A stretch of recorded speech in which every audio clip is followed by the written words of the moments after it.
Hello, I'm Michael Burke. Andrew Burke. And welcome to another edition of Fantasy Football. This is week 6.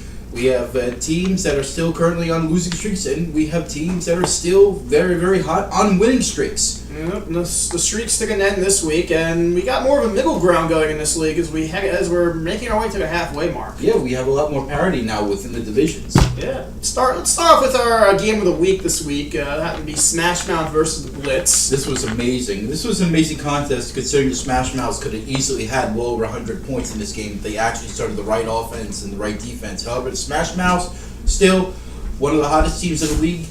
Outside of the Rough Riders right now, he is the second best team. He is taking sole control of that division right now. He actually had a nice victory against the Blitz, despite the fact starting the wrong offense and the wrong defense. And connectedly, he benched Carolina's offense, predicting Minnesota would cruise the victory, and instead it went the opposite way, leaving about 14 plus additional. That was about 28 points he left on the scoreboard. But not like he needed it, quite frankly, as he puts up one of the most impressive supporting cast days we've seen in recent memory. Yeah, I haven't seen anything like that in a long period of time. 18 points from Andy Dalton. He winds up getting 12 points each from his running back core and from his wide receiving core. It's remarkable. That could cause damage against any particular opponent.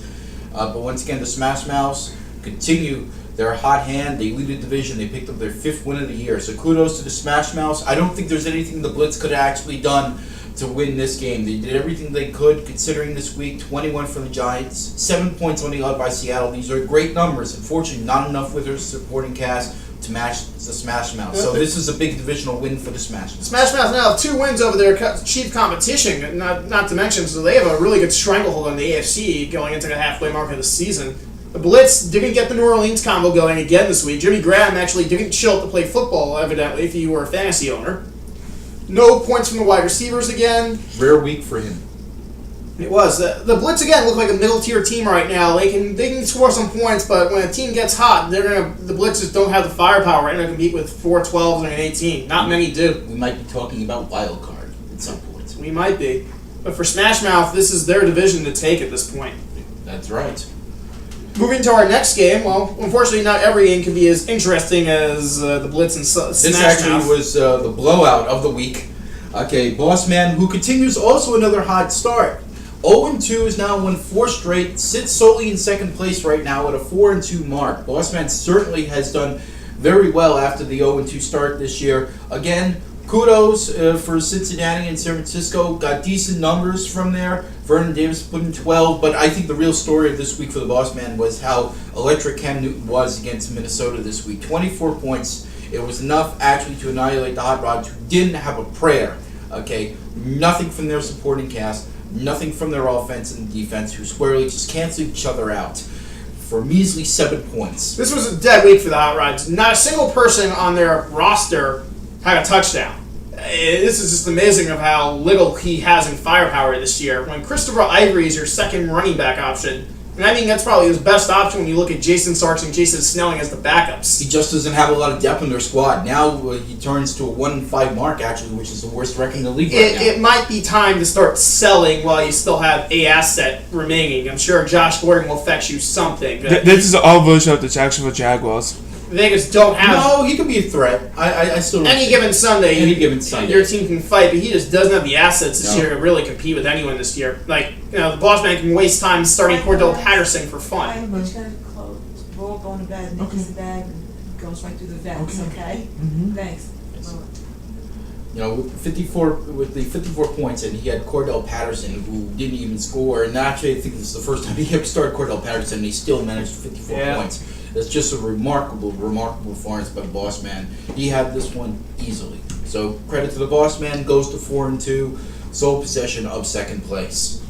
Which brings us to our next matchup, and this actually could have been a better effort out of to the Killer Toads. But the real key is that he elected to go with the Colts Monday night as opposed to 30 points he could have had from the Philadelphia Eagles, who easily beat Tampa Bay this weekend. And perhaps that actually could have been, a win against the Bolts. Tom keeps benefiting from light opponents, quite frankly. Hasn't had too many games where Tom's walked into a big firewall. This week, Tom did his job for the most part. He did his job. He's moving to a first-place tie right now, which is going to be a very interesting battle But you're looking at Tom, he left Stephen Ridley on the bench with Well, 18, that it love just- hate. Because you really. That love-hate relationship that Tom's had with Stephen Ridley this year has been fun to watch, and I guess this year Ridley had something to say about his benching.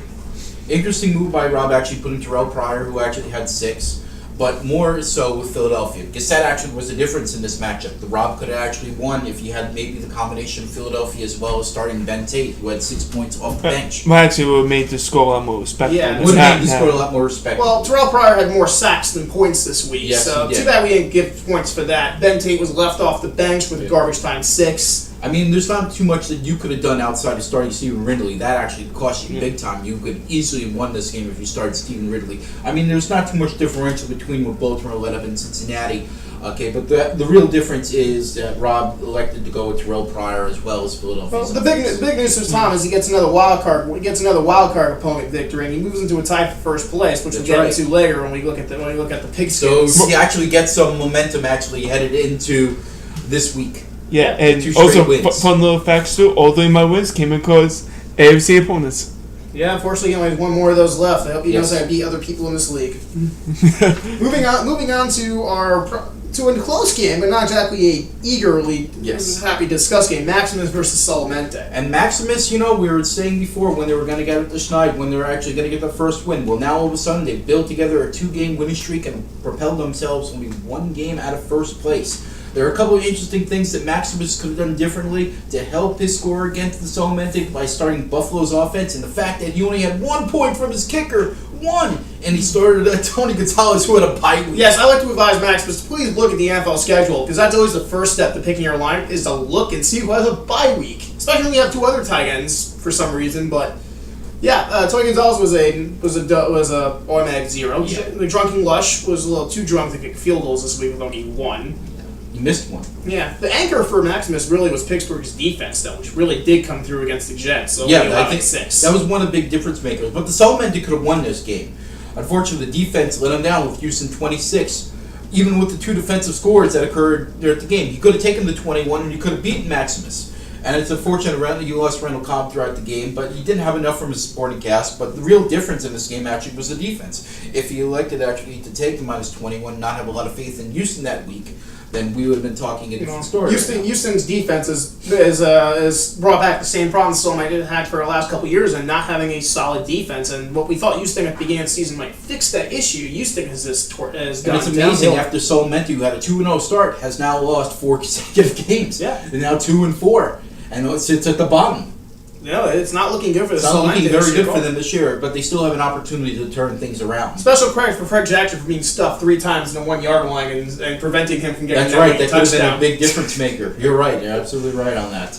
It's good for Maximus as he gets himself. All of a sudden, Maximus is back in the race. Yes, he's back in the race. 1 game out. So I'm not sure if they really have the firepower to keep this going. This wasn't exactly a win of great credit. nevertheless, it still counts on, Yeah. on the season's schedule. So It does. 2 and it 4. does. And 2 he and sits 4. 1 game behind. That's right. Now moving to our in the lighter news game of the week: System of a Down versus Falcons. There's only one thing I gotta say to Eugene. You're so high in Matthew Stafford, and yet you elected to bench him this week. Shame! This was I can't get this. This is another loss due to poor management by the Falcons. I think it was the third time in a row they I had. think the 3rd time, and I'm sure he's gonna make the shame report. Yeah, this is horrible. Russell Wilson gets to start against a tough Titans defense, and actually it's only running touchdowns. While Matthew Stafford goes out on the road and throws for 4. Yes.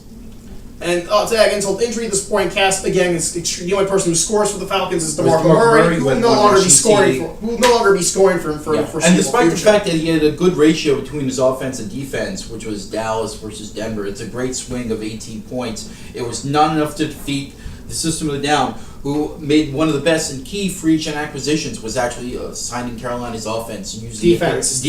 defense during the week. Okay, which only allowed 3 points. That actually was the biggest difference maker. Surprisingly enough, this game was tied until a late field goal by Nick Novak actually won it for him. If only they went for it on 4th and 1. Yeah, that was amazing. If they went for it on 4th and 1, you're right. We would have been looking at a tie instead of a win. But once Actually, again, a loss because it would have been a 6-point differential. Yeah. That would have been a loss actually. So that game that really was did come huge. down to the last minute. that was huge. But again, This comes down to not starting Matthew Stafford. I'm still not sold on system it down right now. Poor management decisions again. Benching Deshaun Jackson. That was a 12 off the Yeah, bench. that was 12 with the bench. It's something that he could have had.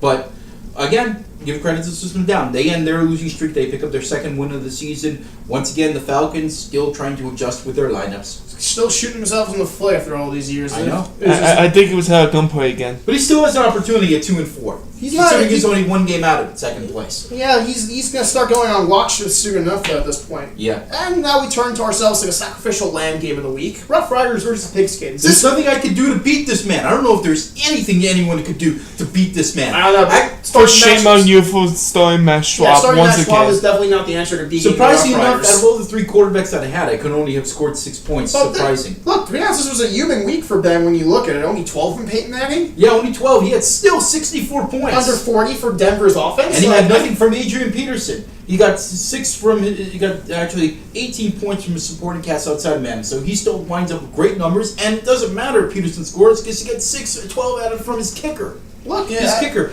He's actually done a great job, and he just continues to pour it on right now. He's still the undefeated team, only undefeated team in the league. He still remains hot outside of Pedro right now and Boss Man. And it's going to be very hard to beat this man right now. Got to wait at least until someone has a bye week against Denver to have a shot against this team right now. Pitskins You're- will drop their second in a row. Hey, good news though, Steve Smith scored a touchdown. I know. Some I'm Carolina very love happy. there. Despite the fact that my free agent acquisition, Damaris Moore, got me 6, it wasn't enough. It wasn't enough. Even though I managed to score more points and had a good ratio between my offense and defense, it was just not enough to beat him. Here's what separates a 6-0 team from a 3-3 team. See, the Rough Riders rely on the Denver combo, which produces points. Mike relies on the Houston combo that mostly relies on zeros. Or at least unless you're playing the defense, then you get a +6 from a Houston. But again, Matt Schwab, Aaron Foster, Garrett Graham 0, Peyton Manning, Julius Thomas combined for 18. Are you sure Story of the game. He's going to have a very short leash right now, so Well, if he even plays next week due to his injury. I don't have to worry about that. Yeah. Well, in this case, Mike has blown his 3-1 league. And he was once sitting 2 games up in the XFC. And I told you. You know what? I told you. This was far from over, and I was right. And as Mike predicted his own doom quite well, as now he sits in a tie for first and with third place clipping on his heels. Moving on to our miraculous displays of intelligence. The good news is for Mike, though, he's off the leash this week. Yes. We have some brand new idiocy to bring on to the. As we start with number 5, Tony Gonzalez at Maximus. Look, it's not hard. The newspaper says, who has a bye week, please read it. This is just easy cannon fodder for us, and I prefer to have more easier, better material to work with. No more IRs by the Falcons. But yeah, that was a plus. They did learn their lesson, but we'll get to the Falcons later. Number 4, Smash Mouth for the Minnesota-Carolina switcheroo. Now, I guess he did think Minnesota was going to win this week, and he went the other side, and it could have cost him this week. Lucky for him, he had a hell of a supporting cast, but when we're on the plays of intelligence, we don't care what you did right, we only care what you did wrong, and this was an egregious error in the lineups. At number 3, go to Solamente for failing to take the 21 and get the tie. Their defense has continued to be a running problem this year. Aaron Rodgers has not been as good as he used to be. Not on the road, at least. Not He's on the been road, very good this- at home. This week, now he's down Randall Cobb. This is getting painful for the Solamente. Yep, only down to 2 active wide receivers. Yeah, the Solamente need to get better defensive performances. Houston lets him down again this week, and that's number 3.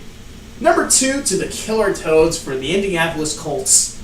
Philly's offense and Chip Kelly usually is a lock to score points, and going against them, you got to be pretty sure. Now, the Colts on the road against San Diego, you think there'd be some points there, but I think he was anticipating Andrew Luck's first Monday Night Football game win. no, maybe he'll have better luck next week with Andrew Luck on Sunday night. But in terms of Monday, Andrew Luck surely didn't look good. At least the receiver sure didn't look good, dropping everything, and the Killer Toads went up Easy dropping. 10 drops in that game. Killer Toads drop the game now because of that. And at number 1, the Falcons for Matthew Stafford.